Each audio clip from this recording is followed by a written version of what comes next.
বাড়ির কাছেই যে এরকম একটা সুন্দর জায়গা রয়েছে সেটা আমরা অনেক সময় নিজেরাই ভুলে যাই। তো বিকালবেলা আমি আর স্পেশাল মানুষ একটু ঘুরতে বেরিয়েছিলাম। গন্তব্য আমাদের বাড়ির একদম কাছেই কাকরাজিৎ মহাপ্রভুদেবের মন্দির। এখানে এলেই একটা আলাদা রকমের শান্তি খুঁজে পাই। চারিপাশে সুন্দর পরিবেশ আর মহাপ্রভুদেবের আশীর্বাদ, সত্যি মনটা অনেক ভালো হয়ে যায়।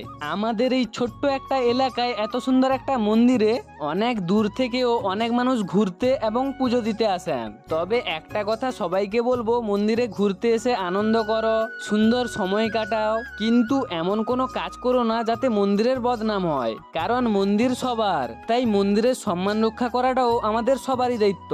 যারা এখানে আসেন তারা হয়তো বুঝতে পারছেন আমি কি বলতে চাইছি। কারণ আজকাল মন্দিরের মতো একটা পবিত্র জায়গায় যা কিছু হচ্ছে আমরা কম বেশি সোশ্যাল মিডিয়ায় দেখতে পাচ্ছি। আমি কাউকে উদ্দেশ্য করে বলছি না, তবে সবাই একটু সচেতন হও।